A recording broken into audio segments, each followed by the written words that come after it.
our head CPT at boot camp, and she told me, she said, Crystal, when you leave here, I want you to take that business smart and your intelligence and do something good for the world. Mm-hmm. And those words stuck, and I did exactly what she said. Behavioral Health Integrations podcast strives to inspire the next generation of mental health and addiction specialists. Our aim is to continue to raise awareness and encourage collaboration in the mental health and addiction industry so that it will continue to thrive. There are numerous approaches to treating mental health and substance abuse issues. On this show, we take pleasure in showcasing the diversity of these approaches used to improve the lives of others. So without further ado, your host, Jacob Menig.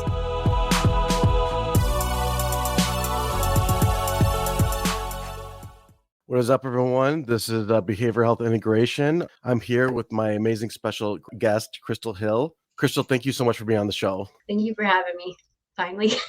Yes. For all that you do not know, she is my boss / owner over at Twin Cities Wellness Center and Recovery Gym. And a lot of you also may not know this. I've been hounding her for like years to be on my show for an interview. So Crystal, before we started our show, I had to think, when did I first started trying to contact you for the interview? So I went on LinkedIn and I just had to check the message. I think it was August 6th, 2021. Oh, wow. Yes, that's when I first started trying to get Crystal on my show, because I saw on social media what she was trying to do with the whole exercise, fitness, and recovery theme. And at the time, I was a supervisor over at Transformation House. And I'm just thinking oh my God, I didn't say this at the time, but it's I would just love to work there. That is so me.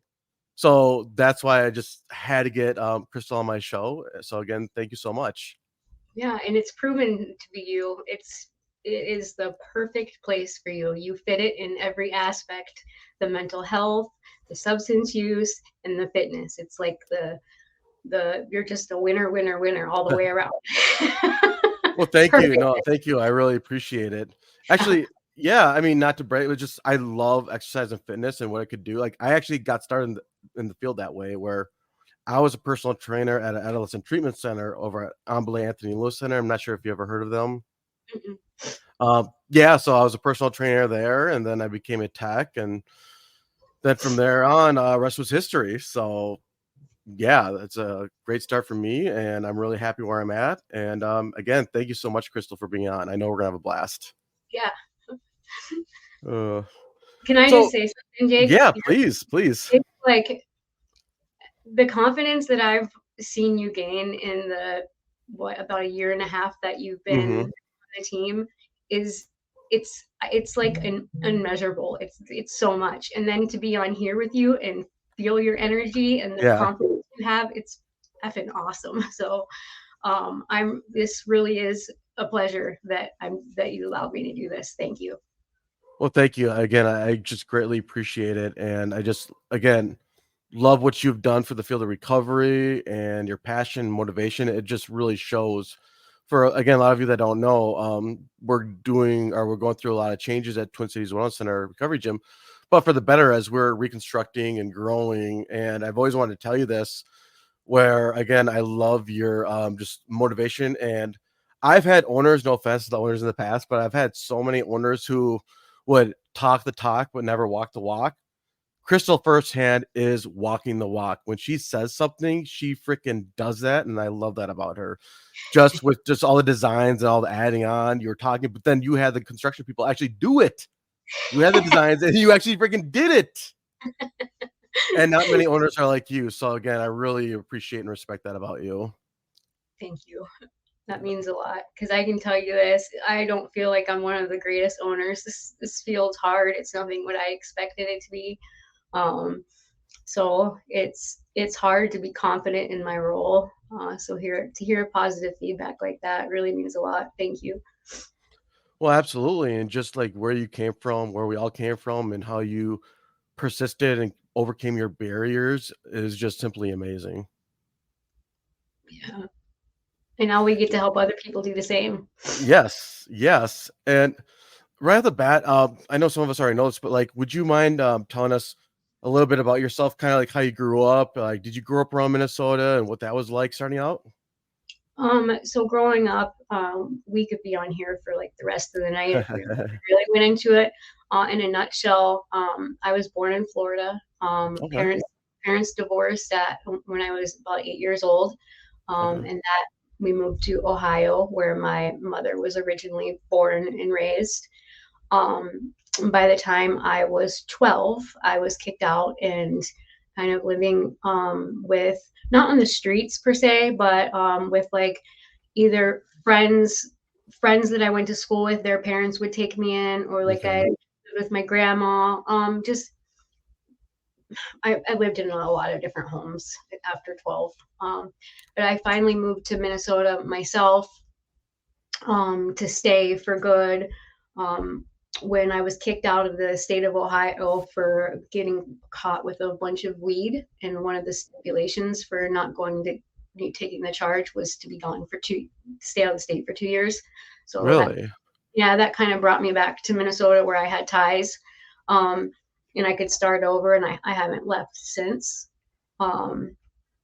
So yeah, I've come from a broken home. I Mm-hmm. broke everything. I had a mom that worked, 2 or 3 jobs just to make ends meet for me and my brother. Mm-hmm. And no dad. He died when I was 15. Mm-hmm. Um, it's just a really not great growing up, and it was Mm-hmm. nobody's. I don't blame anybody for it, but yeah, just not good. Just not good. Um, Right. I feel like really most of my life hasn't been that great, even as a young adult. I've just been I've battled a lot of mental health problems. Mm-hmm. This, I was bulimic and anorexic for nearly 25 years, Mm-hmm. hospitalized for it 4 times. I've come closer to dying from that than I have from the Mm-hmm. drug overdoses. Um, I battled borderline personality, um, severe anxiety and depression. So those things mixed Yeah. in with trying to live a life of chaos that just doesn't mix well. So that's a little Okay. bit about growing up. Right. Yeah. So, where did you go to high school then in Minnesota? I did not go to high school in Minnesota. I went to the highest grade that I completed was 10th grade, Okay. and that was I didn't complete in Minnesota. I completed 9th grade in Minnesota, and that was up north in Nevis, very, very far north by Walker Park Rapids area. Okay. Um, I lived up there with my grandparents. And when my dad died, I moved back to Ohio to be with my mom, Okay. and then ended up dropping out of high school there in 10th grade. I got my GED the first time that I went to prison. I was pregnant, and I got it then. And then the second time I went to prison, I got out and I went straight into college. Okay. Okay. Now, just kind of like a two-part question. Obviously, I know exercise and fitness are a huge part of your life now. Did they play a significant role when you were like a kid growing up when it comes to sports and fitness, like elementary school, junior high, or was it not until like later in life where fitness became such an important factor, especially when it comes to like your mental health and substance abuse? Yeah, that's a great question. So I was never the fitness person in school. Mm, I wasn't overweight, but I wasn't trim, or mm-hmm. it wasn't my forte. The weird uh weird thing about all of this is that exercise became something I became addicted to at the age of 16 very Mm-hmm. heavily as an anorexic. However, I didn't realize until I was 33 in boot camp what exercise really was. For me, for all of those years I was using it, it was to just burn these calories of the Mm-hmm. food that I was eating, and that's all I understood it to be. That's what it did for me. It was all numbers. Get on a machine and make sure these many numbers are hit.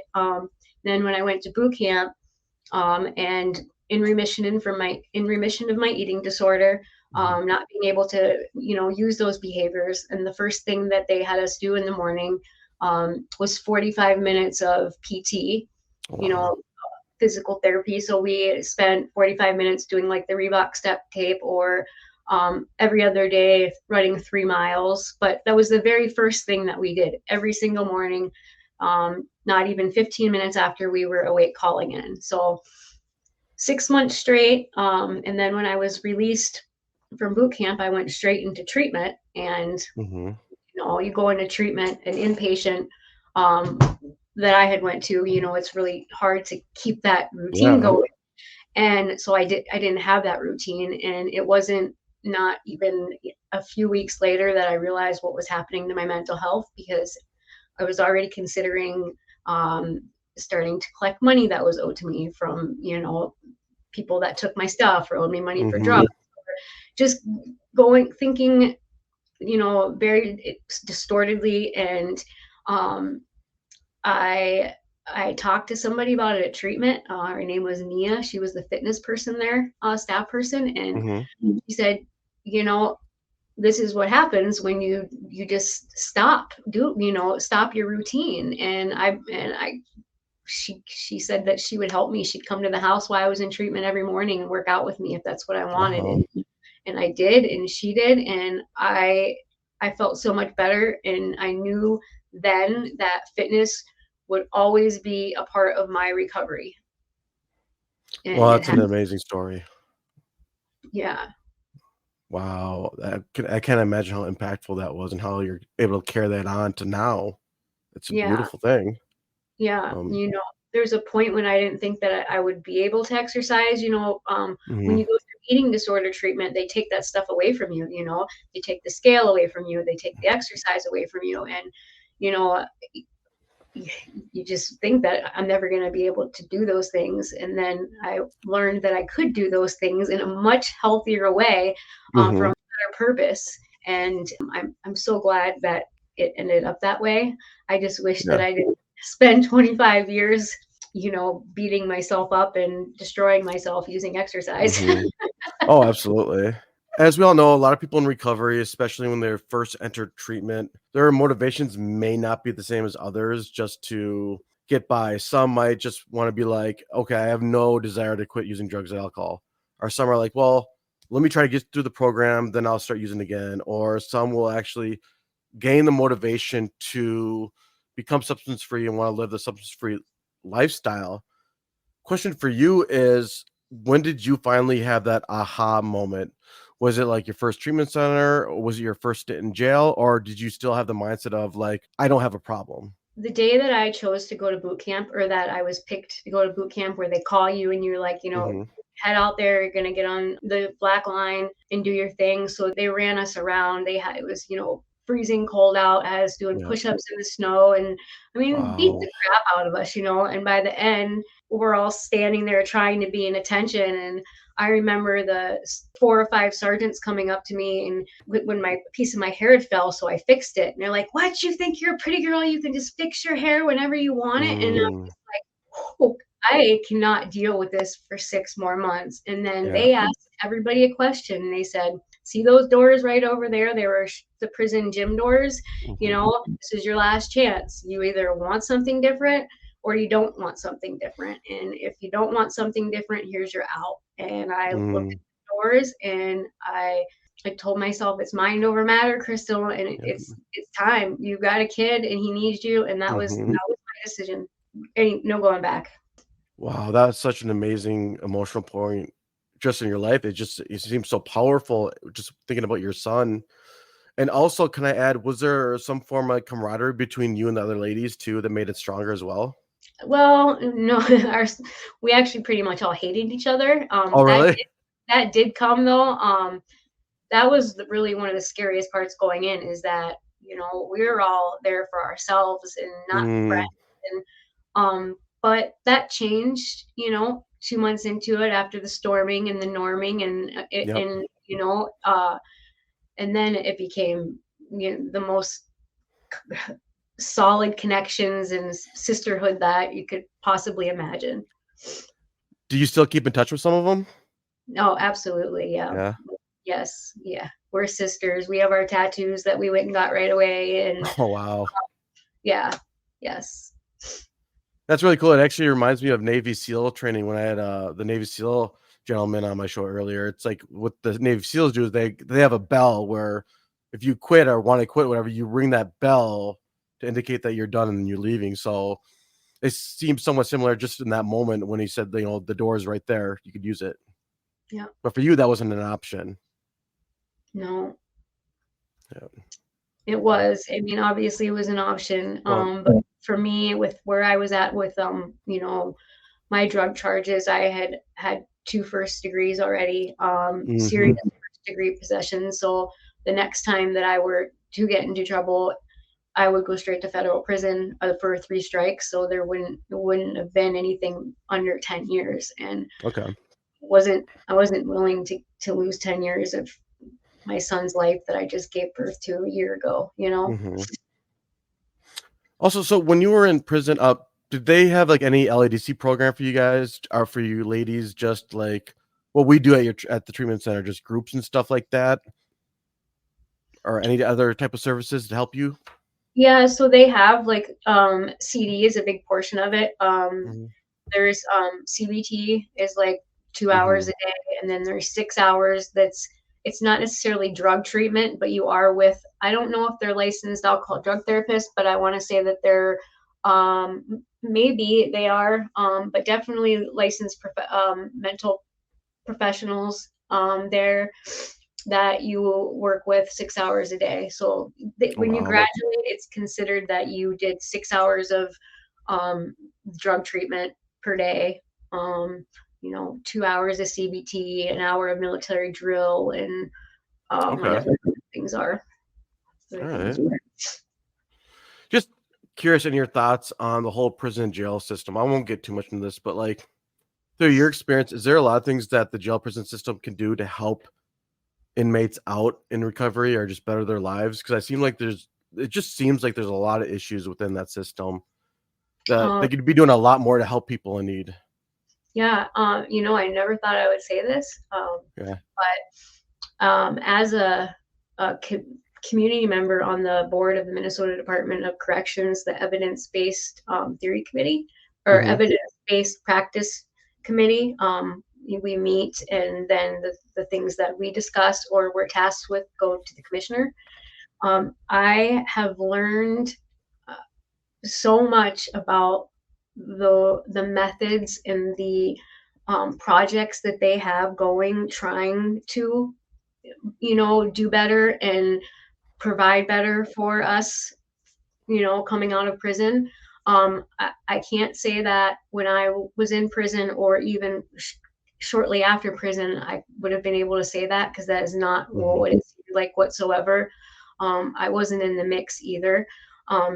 But my understanding is that leadership has changed at the Minnesota Department of Corrections, and that leadership is aimed more for pro offenders, you know, and getting us into society. So I think that, you know, they can always do better. I'm grateful and fortunate to even know that they are doing it.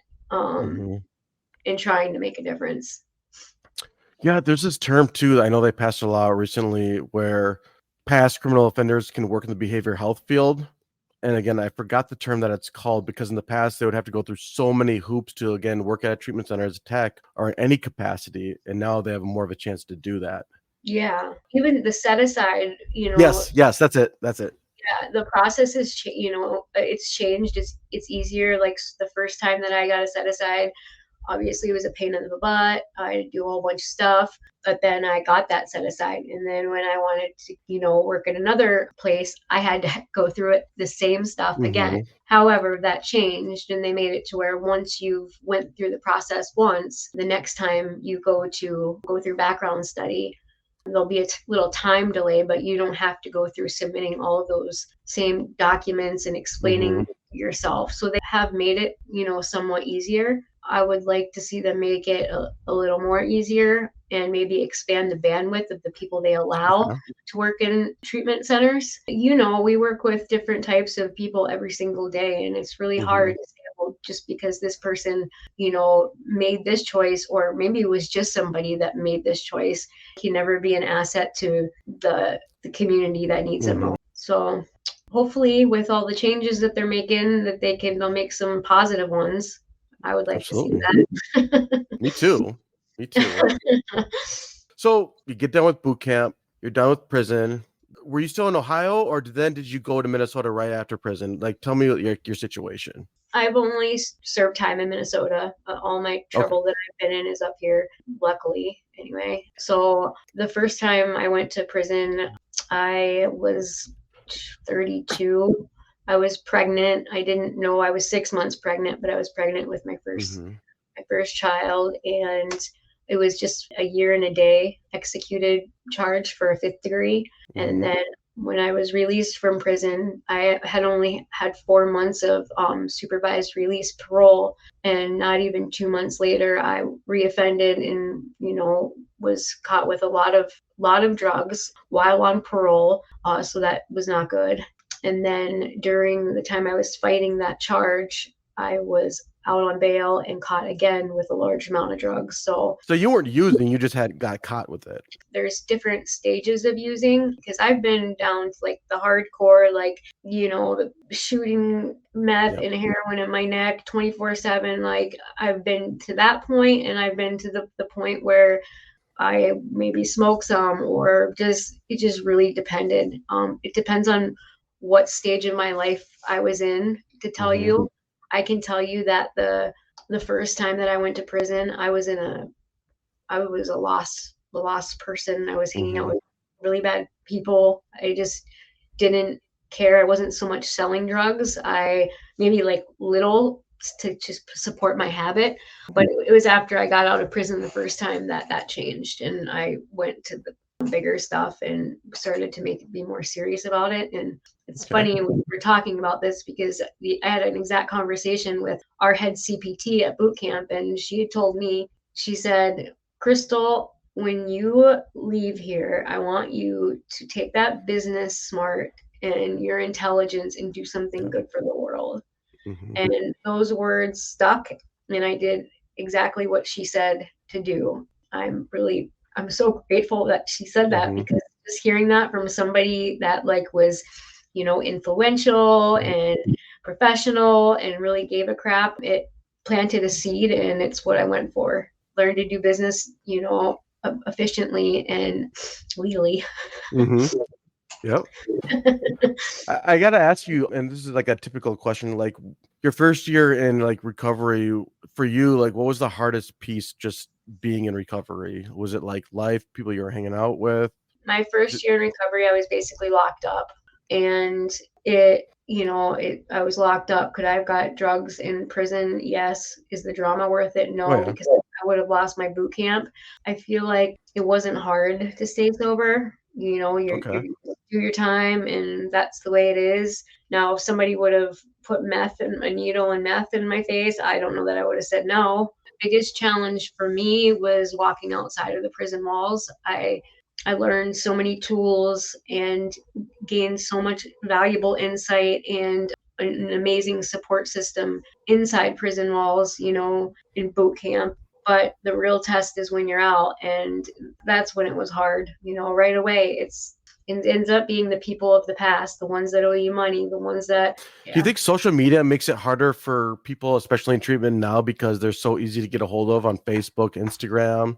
Like a former drug dealer or old negative influence friend will just message you on Facebook to find you, and it's just more of an obstacle for some people. It really is, and that's why it's a test. And my counselor at the treatment program I went to when I got out of boot camp, who is our treatment director of the Twin Cities Wellness Center and Recovery Gym, one of the first things that she encouraged me to do as my counselor was to delete all of my Google contacts and to get rid of any person of drug world from my Facebook. And I looked at her like she was crazy, and I'm like, I can't do that, but I did it. And it was the best decision I made. And if I Mhm. was a counselor, it's one of the first things that I would encourage my client to do. Because man, it's those people, what they say, and it's Mhm. just that one decision, that one time that you're feeling down, you're not good enough, Yep. and that person messages you, hey, I got, Yeah. I got that. Like, it's just not worth it. Well, that's why like a lot of residential treatment centers, they don't allow their clients to have phones on them. They take their phones away for That's like good. the first 3 months. Yeah. It's really good. Yeah. So I guess you're right, because there's this common saying in treatment too. It doesn't matter if it's residential or outpatient. 10% of the work is actually done in treatment, and 90% of the work actually happens when you're out of treatment Absolutely. because of the Yeah. reasons why you just said. That's why I think we have an advantage at the Twin Cities Wellness Center and Recovery Gym, because our clients, they work out together and they Mm-hmm. MRT together. Those are both groups, and they're twice a week, that bring people together. They are groups that allow a person to be vulnerable and share, and they're doing those together 4 times a week. It's like Mm-hmm. that 10 hours it might only be 10 hours, but it's very strong 10 hours of solid support. So when they're Mm-hmm. there, I'm sure you see there, many of Oh, our clients are friends. Some of them come work out together yep. before treatment even starts. And so, yeah, I think that is something we've got going for us, and I love it. Yeah, our That's alumni, it just seems like it's growing. Like every graduation we have is just getting bigger and bigger and bigger, and that's a beautiful thing to see. Yeah, yes, it is Yep. really cool.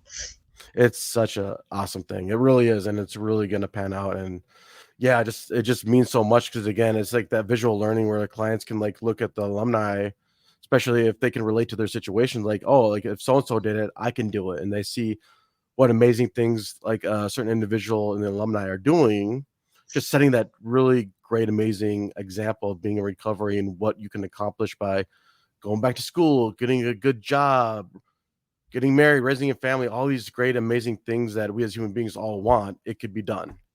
Yeah, absolutely. So I'm really interested to know what your mindset was like. And again, I don't know if it was like 2 years in recovery, 3 years when you decided to go back to school, right? Because did you get your undergrad in business eventually? Yeah, I actually, so when I got out of boot camp and went straight to treatment, inpatient Oh, treatment, not even 20 days later, I was enrolled full time for my bachelor's in business administration. okay. And but my goal wasn't bachelor's. I said, I'm getting out, I'm going to get my MBA. And so I had to start there. I went hard. Yeah. I completed my bachelor's, in the 4 years on top Hmm. of ISR, treatment for 6 months, all the stipulations of ISR, Yeah. and working two jobs. One of those jobs being an overnight on the weekends. I just Okay. stayed really busy. But as soon as I got that bachelor's degree, or right before I got the bachelor's degree, I found out that the school was closing. So there was like these 10 credits that were going to end up going to be 20 and or something like that. And I found Capella. Capella had Oh, this program. They said, you can come here, and I promise you, if you're willing to put the time in, you will walk out with your bachelor's and your master's within a year. And I did. I did it in like 8 months. wow. Yeah. That's such an amazing accomplishment. Wow. You, Yeah. just all what you had to go through too. Is a huge example for all of us to learn from. Oh man. So no retracing. So when you said, "Hey, I'm getting an MBA," did you automatically just know within your heart you're going to build a treatment center, or were you thinking of like other business ideas at the time? I actually hadn't thought of what business. I used my courses for my master's program. I Hmm. used that to figure it out. You know, there's not just it's just not all business. It's about leadership and personal stuff too, to figure out Yeah. yourself and things like that. And with the opportunities that I had going on, it only made sense to figure out how to make Twin Cities Wellness Center and Recovery Gym work. Um, the idea started from Paul Custerman, the owner of our Mm-hmm. CPRS. And when he came to me a couple weeks after a couple years after I graduated his program, he pitched the idea to me of a recovery gym that was just solely for people in recovery. And Okay. I loved it. I'm like, heck yeah, was operating sober houses and like fitness. If we can, Yep. heck yeah, I'd be all over that. And, and not to mention he's offered me a third partnership and a business to own and be its director of operations. So Wow. yeah, I was all for that. And So that was just gonna be the gym, right? You were just yeah, gonna direct the gym, but nothing to do with the treatment center? nope, Or that's right. Yep. But part of one of the revenue streams as the Twin Cities Recovery Gym and Wellness Center was we invited providers to come see our space, and we mm-hmm. try. The idea was to have them rent the space from us, so they could come there and they could bill for therapeutic recreation. And we Okay. got that approved with DHS. We wouldn't have been a licensed facility. It would have been just a place for them to come do their thing. Um, Okay. and it would have worked out. We wouldn't have succeeded financially, but it would have worked out. We would have been able to help with providers. But COVID happened, and 2 weeks after we had opened, and there was just no way we could stay open in a $10,000 square foot place that Yeah. we had just purchased 90 grand worth of CrossFit equipment. Wow. It just wasn't going to happen. So Paul went back to Georgia, and he said sit on the equipment, and that's what I did. And then he ended up gifting it to me. Oh wow. I as I got my master's degree, I came to him and I said, I got it. I got it. I know what we can do to make this successful.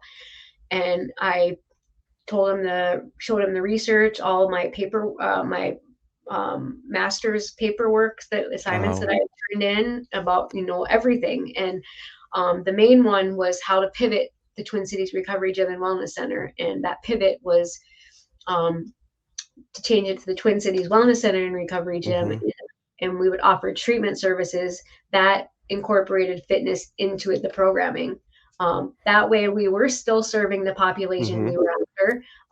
In both ways, we were we were being the treatment provider, still offering treatment providers a space to come Yep.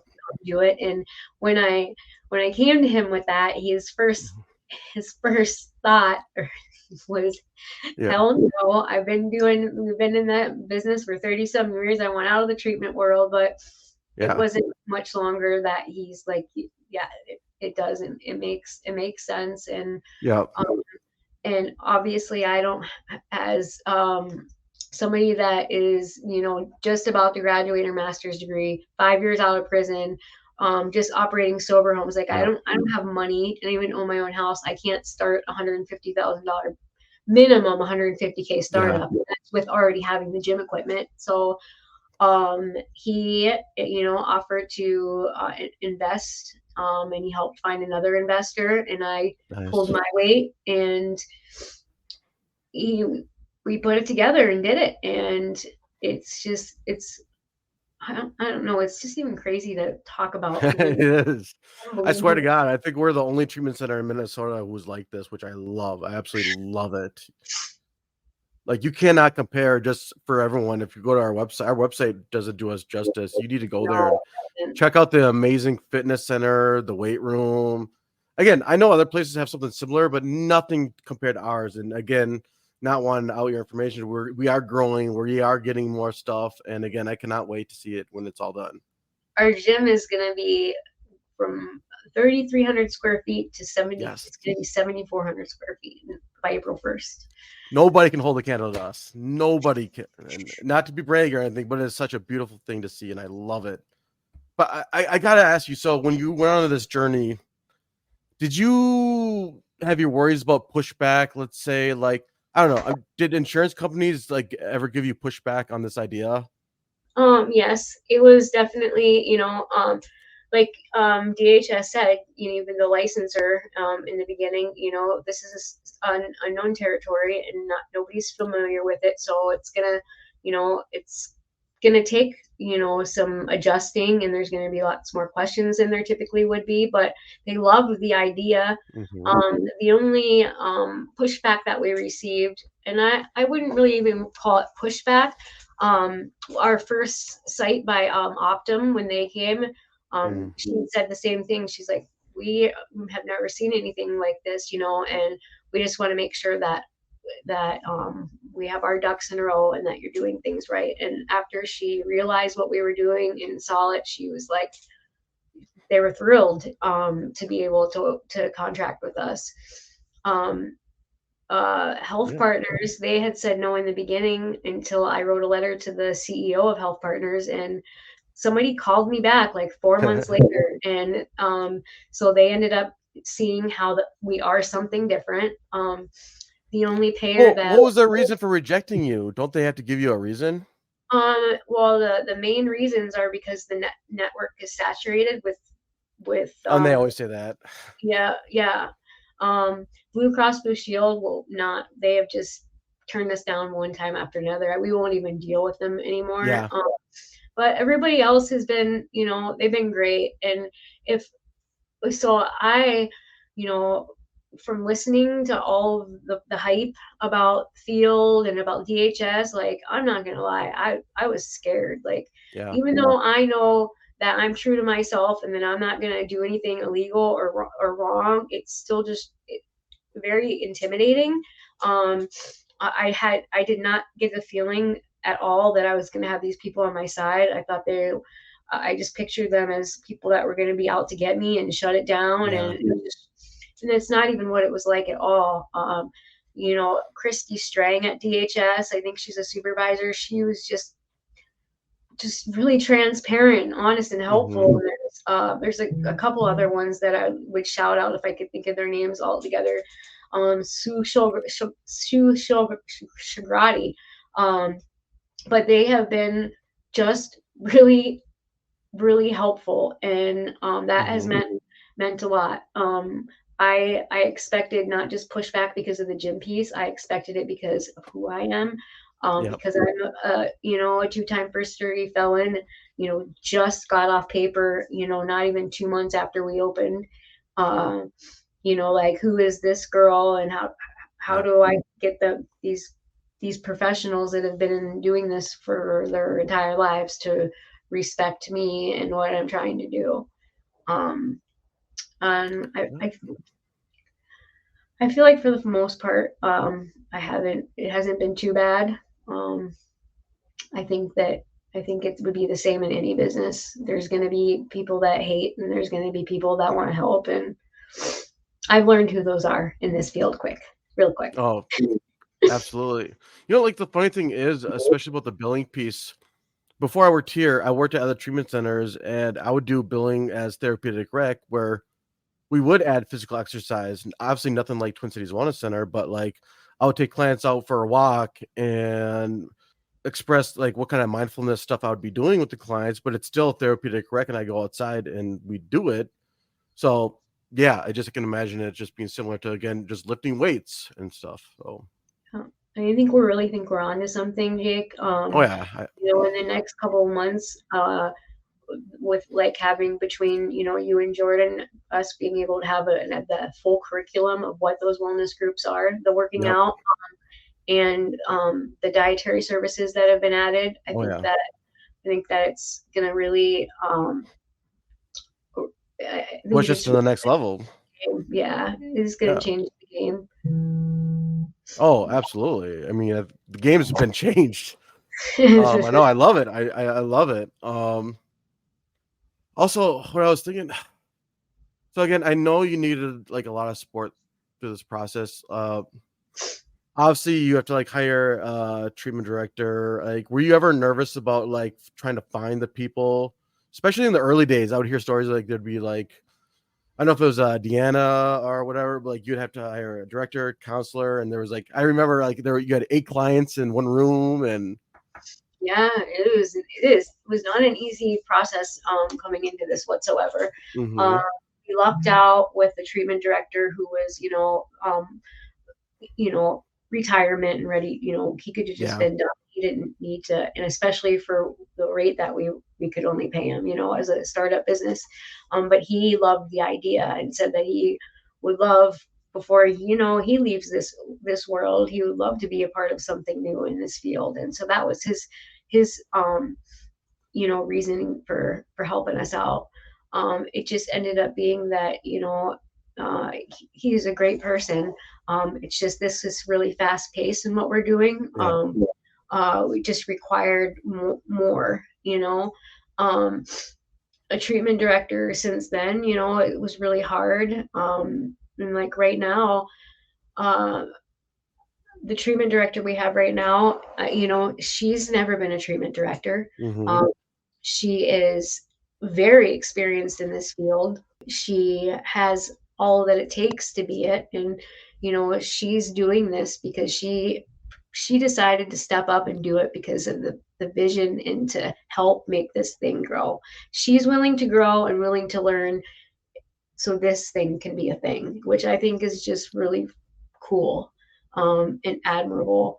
And I think that, as she grows into her role, I think things will become more easier for her too. I hope. Yeah. I don't want to lose her, but I think we could say her name, Jamie. We could say her. I don't think she'll sue me for saying that. So Jamie, shout out to her, Jamie. Yeah, Jamie is doing, like, especially when we lost our full-time counselors, and now so you have a treatment director who's using her time 12 hours in group every week, doing one-on-ones, and that's even with us, decreasing capacity, just to help out and take one for the team. And I think it's hard sometimes for people to sit back and say, oh wow, like, she's really got a lot on her plate and she's really doing the best. I hope to God she knows that I feel that way. I try to make sure she knows that. But I'm excited for our new team. I'm excited for her to have a chance to be the treatment director that I know that she's capable of being. And I look forward to it. I don't want to have to find another treatment director. I can do that. You just need a good team that's just like honest. For me, communication is just huge. But you all have to have like the knowledge and awareness to know, like, we're all in a new situation.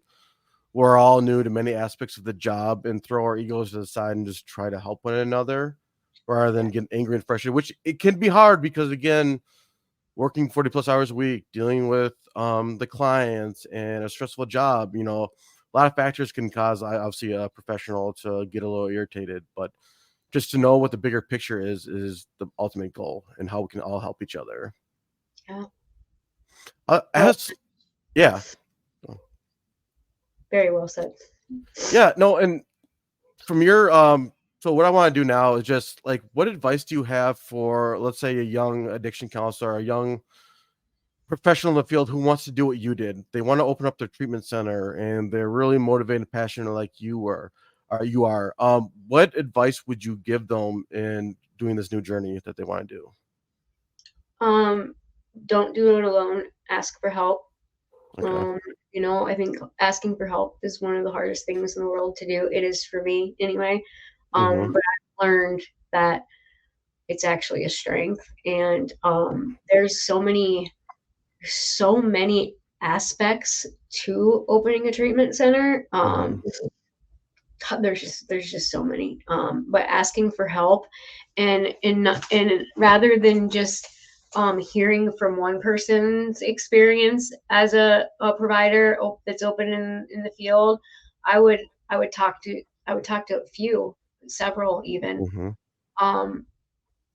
So asking for help would be the biggest thing, and you got to stay organized. Just have a plan to stay organized, one task at a time, because it is really easy to get lost in the everything. Absolutely. No, that's really important. Do you also think, I hate to say that, I don't mean to make this sound bad, but like managing one's expectations, because some professionals might want to do everything right away. Like me, I'm very impatient. That's something I need to work on. But some are like, I want to do this and that. And don't you think like managing certain expectations, especially around timing, is important too? Yeah. Yes, most definitely. Yeah. Mhm. Yeah. I have to say too, like what I'm grateful that I managed to do was I wouldn't take no for an answer. Mm. Um, the city of Minneapolis, I fought them for 8 months after signing a lease and going into that space. Fought them for 8 months, paid for that space for 8 months, and they just kept saying, no, no, no, you're not going to have this gym in here with the treatment center. And Oh my God. so many things back and forth, and I didn't give up, and because I Perseverance. up, yeah, it ended up working out. And I remember the head guy at Minneapolis, and him telling me that, called to say, like, you should know that if it wasn't for you, not giving up and just not taking no for an answer, you would have never got it. And God, did I want to give up so many times, but I knew in my heart that this is where we were supposed to be, and that Yep. this needs to happen. And so just don't take no for an answer right off the jump. And now that's got to be such a rewarding feeling to know all the lives that you've helped and saved and impacted for you, just so you didn't give up. Yeah. Yep. That's simply amazing. Yeah. Yeah. And so as we start to process this whole experience, I know you talked about Paul. Were there also a few more people that you want to give a personal, like, amazing shout out who really supported you throughout the entire process, like people that were by your side throughout the tough times developing this treatment center? Yeah. Number one is my husband, Jeremy. He Amen. has even, before the opening the center, he's the one that dealt with me, Mm-hmm. doing school and work. I swear to you on everything I love, for the first 2 years of our marriage, I slept maybe 3 to 4 hours a night.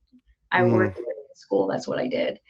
And then even opening the center, he stepped up. He took care of my little guy. He Mm-hmm. just, I didn't take money from the company for the first year, so he supported us that way. He's just been there. I don't know what I would do without him. So he definitely is number one. And then Kevin of Fox Advancement. He is a silent investor. He Okay. didn't know me from Adam, but Paul introduced me to him, and we I don't know, we kicked it off, and just he believed in everything, and he wanted to be a part of it, and so he trusted in me, and he has done nothing but show trust since day one. And I know if there's anything I need, I could call him at any time, and he would help if he could. Um, and then Jaden is another investor. I know it sounds like there's all these investors, but there's really not anymore. These are the people that believed to get it started. Yeah, Jaden, he came through at a time when the SBA, I needed that loan when we started this, and they were just dragging their feet on it. And this man who barely knows me, he does know my husband. He didn't know what we were doing. He knows the mission. He believed in what was going on, and he just took a chance and said, here. And he really helped out. And since then, he has been the person behind the scenes providing the houses for Change Place, so we're able to house our clients in board and lodge housing. So yeah, so those ones are the main, the big time ones. But I mean, when it comes down to it, nobody tops staff, man. Jordan, Abby, you. I mean, Abby, she's the rock. She's the glue. Day one, and I don't, I just think the world of her, and I hope that one day I'm able to give her the world, because she really deserves it. Absolutely. Yeah.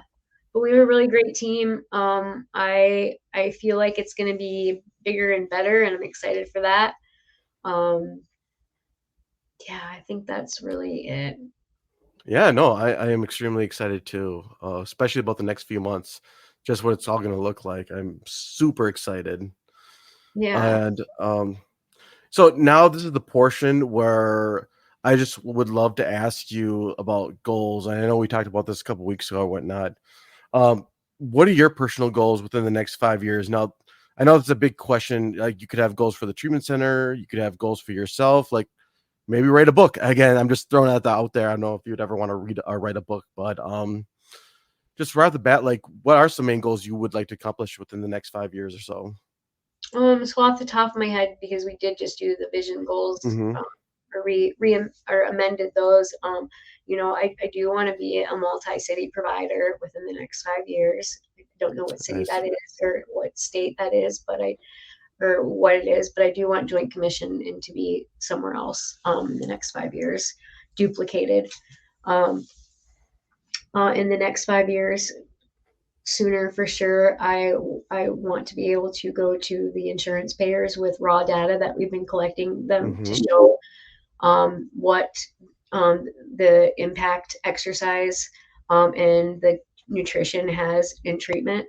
My hope behind that is that maybe to have reimbursement rates higher, because I'll tell you what, if anything puts us out of business, it's the reimbursement rates not going up. Amen.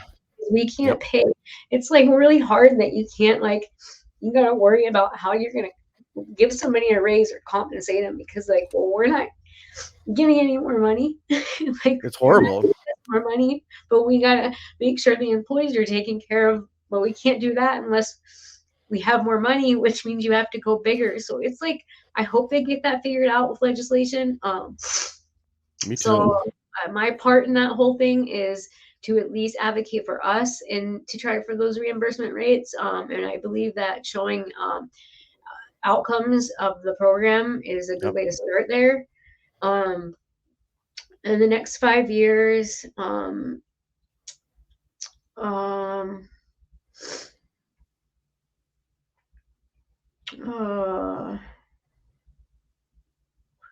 well, personally, in the next 5 years, I want to take my son to Hawaii. I want to Nice. vacation with him in Hawaii. We don't Yes. get to spend much time together. I think that, like, oh yeah, and I want to get my LADC. Yes. I know you were talking about that. That's awesome. Yeah, I really do. And maybe even LPCC after that. But I miss school. Mm-hmm. My time right now, I would be neglecting you guys in the center if I put my time into school right now, and I get that 100%. Mm-hmm. But I feel that by the end of the year we'll have operations staff, and there'll be a chance for me to start school again. And I mean, I don't want those credentials just so I can fill in when you guys need Yeah. me, but I want to be on the same level as all of you too, and Mm-hmm. I've just, I want to be able to help. And gosh, Yeah, you want to dabble in some counseling yourself. That's amazing. That's honorable. yeah. I mean, they say the counselors with the most cuckoo, got the most cuckoo stuff going on themselves are the good counselors. And I can tell you that I've got the most cuckoo stuff going on. Okay. Yeah. I am crazy. I think it's just more the goofy counselors. That's what I've like actually learned in research when it comes to like internship. Like the counselors that are more themselves, and actually the term they use is goofy, tend to be like the better ones to some degree. So yeah, I don't know. Yeah, that's all good stuff though. Well, Crystal, been such an amazing honor having you on my show. I'm glad I finally did it. We did. It was such an amazing experience having you on. Now, if any of my audience members want to get a hold of you for questions or whatnot, is there a particular website or email they could use to make contact with you? My email, should I put it in the chat box? Or I could just put it on the show notes too. Oh yeah, you could just give my email. Calling my cell phone is like the worst way to contact me. Email is definitely the best way. Okay. Excellent. Oh, Facebook is not an easy way to contact me either. Good information. Yeah.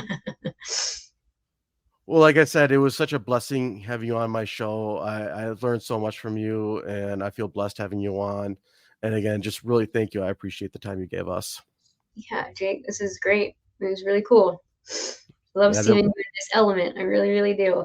And pretty soon it's going to say Jacob LPCC Yes. LHC. Yes. Coming Very soon. soon. Coming soon to a city near you. Yes.